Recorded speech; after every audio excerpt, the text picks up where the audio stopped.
ಸ್ನೇಹಿತರೆ, ತರೀಕೆರೆಯಲ್ಲಿ ನಮ್ಮ ಆತಿಕಣ್ಣವರು ಮತ್ತು ನಮ್ಮ ಡ್ರೈವರ್ಸು ಓನರ್ಸನ್ನೆಲ್ಲ ಮಾತಾಡಿಸ್ಕೊಂಡು ಅಲ್ಲಿಂದ ಹೊರಟೆ ನಾನು ಚಿಕ್ಕಮಗಳೂರು ಲೋಡಿಗೆ. ನಮ್ಮ ಆತಿಕಣ್ಣವರೇ ನಮಗೆ ಮಾವಿನಕಾಯಿ ಸೀಸನಲ್ಲಿ ತರೀಕೆರೆಯಿಂದ ಲೋಡ್ ಮಾಡಿಸ್ತಿದ್ರು.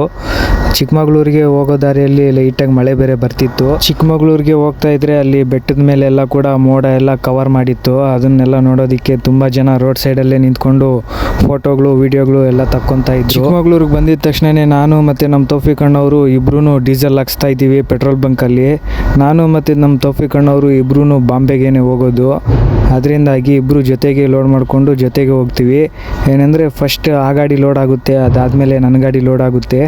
ಅದು 11 ಗಂಟೆ ಅಷ್ಟೊತ್ತಿಗೆ ಲೋಡ್ ಆಗುತ್ತೆ. ಅದಾದಮೇಲೆ ನಂದು 3 ಗಂಟೆ ಅಷ್ಟೊತ್ತಿಗೆ ಲೋಡ್ ಆಯಿತು. ಕುಡಿಯೋದಕ್ಕೆಲ್ಲ ಕೂಡ ನೀರೆಲ್ಲ ತುಂಬ ಚೆನ್ನಾಗಿರುತ್ತೆ. ನಮ್ಮ ತರೀಕೆರೆಯಿಂದ ಚಿಕ್ಕಮಗಳೂರಿಗೆ ಹೋಗೋ ರೋಡಲ್ಲಿ ಶಾಂತವೇರಿ ಅಂತ ಬರುತ್ತೆ. ಲಿಂಗದಳ್ಳಿ ಎಲ್ಲ ಬಿಟ್ಟಿದ್ದಾದಮೇಲೆ ಘಾಟ್ ಸೆಕ್ಷನ್ ಎಲ್ಲ ಹತ್ತಿದ್ದಾದಮೇಲೆ ನೀರಂತೂ ತುಂಬ ಚೆನ್ನಾಗಿರುತ್ತೆ. ಅದರಿಂದಾಗಿ ನಾನು ಡೈಲಿ ಇಲ್ಲೇ ಹಿಡ್ಕೊಂಡು ಹೋಗೋದು.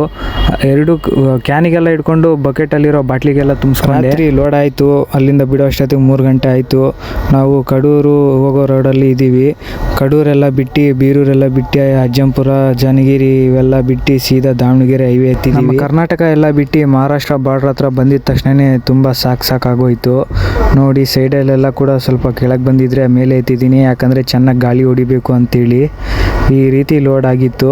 ದಾರಿಯಲ್ಲಿ ತಿನ್ಕೊಂಡು ಮತ್ತು ಜ್ಯೂಸ್ ಎಲ್ಲ ಕುಡ್ಕೊಂಡು ಹೋಗೋಣ ಅಂತ ರೆಡ್ ಬಿಲ್ಲು ಸ್ನ್ಯಾಕ್ಸ್ ಎಲ್ಲ ತೊಗೊಂಡಿದ್ದೆ.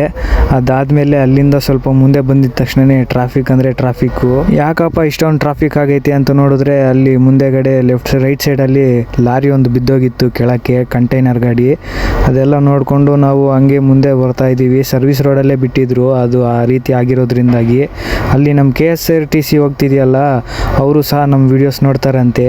ಅದೆಲ್ಲ ಆದಮೇಲೆ ಇಲ್ಲಿ ನಮ್ಮ ಕರಾಡ್ ಹತ್ರ ಬಂದಿದ್ದ ತಕ್ಷಣವೇ ಇದು ಹೊಸ ಫ್ಲೈಓವರ್ ಎಲ್ಲ ಕೂಡ ರೆಡಿ ಆಗಿದೆ. ಇಲ್ಲಂತೂ ತುಂಬ ಅಂದರೆ ತುಂಬ ಟ್ರಾಫಿಕ್ ಆಗ್ತಿತ್ತು. ಈಗ ಇದೆಲ್ಲ ಕೂಡ ರೆಡಿ ಆಗಿದೆ. ವೇಲ ಎಲ್ಲ ಬಿಟ್ಟು ನಾವು ಕಂಬಟಗಿ ಟನಲ್ ಒಳಗಡೆಯಿಂದ ಹೋಗ್ತಾ ಇದ್ದೀವಿ. ಇದಂತೂ ತುಂಬ ಅಂದರೆ ತುಂಬ ಚೆನ್ನಾಗಿತ್ತು. ಅದೆಲ್ಲ ಆದಮೇಲೆ ನಾವು ಸತಾರ ಎಲ್ಲ ಬಿಟ್ಟು ಶಿವಪುರ ಟೋಲ್ ಎಲ್ಲ ಬಿಟ್ಟು ನಾವು ಪುನಃ ಕಾಟ್ರಾಜ್ ಘಾಟ್ ಎಲ್ಲ ಇಳಿಸ್ತಾ ಇದ್ದೀವಿ. ಪುನಾದಲ್ಲೂ ಸಹ ತುಂಬ ಅಂದರೆ ತುಂಬ ಟ್ರಾಫಿಕ್ ಇತ್ತು. ಅದೆಲ್ಲ ಪಾಸಾಗಿ ಮಾರ್ಕೆಟ್ ಒಳಕ್ಕೆ ಬಂದ್ವಿ. ಪುನಃ ಮತ್ತು ಬಾಂಬೆಯಲ್ಲಂತೂ ತುಂಬ ಅಂದರೆ ತುಂಬ ಮಳೆ ಬಂದು ನಿಂತೋಗಿದೆ. ಸದ್ಯಕ್ಕೆ ಮತ್ತೆ ಶುರು ಆಗ್ಬೋದು, ಯಾಕಂದರೆ ಬಿಸಿಲು ಎಷ್ಟು ಹೊಡೆಯುತ್ತೋ ಅಷ್ಟೇ ಮಳೆ ಬರುತ್ತೆ. ನಾವು ಇಲ್ಲಿ ಪುನಾದಲ್ಲಿ ಖಾಲಿ ಮಾಡಿಕೊಂಡು ಮತ್ತೆ ನಾವು ಬಾಂಬೆ ಹೋಗಬೇಕು. ಮಾರ್ಕೆಟ್ ಹತ್ರನೇ ತುಂಬ ಅಂದರೆ ತುಂಬ ನಿದ್ದು ಬಂದಿತ್ತು, ತುಂಬ ಸುಸ್ತು ಬೇರೆ ಆಗಿದ್ದೆ. ಮತ್ತು ಅಲ್ಲಿಂದ ನಾವು ಹೊರಟ್ವಿ. ಸಿಟಿ ಎಲ್ಲ ಪಾಸ್ ಮಾಡಿಕೊಂಡು ನಾವು ಪುನಃ ಬಾಂಬೆ ಎಕ್ಸ್ಪ್ರೆಸ್ಸು ಹತ್ತಕ್ಕೆ ಅಂತ ಹೊರಟ್ವಿ. ಆದರೆ ಇಲ್ಲಿ ಪುನಃ ಬೈಪಾಲಸಲ್ಲೂ ಎಲ್ಲ ಕಡೆನೂ ಫುಲ್ ಅಂದರೆ ಫುಲ್ ಟ್ರಾಫಿಕ್ ಇತ್ತು. ಹಂಗೋ ಹಿಂಗೋ ಮಾಡಿ ಎಕ್ಸ್ಪ್ರೆಸ್ ಹತ್ಬಿಟ್ವಿ.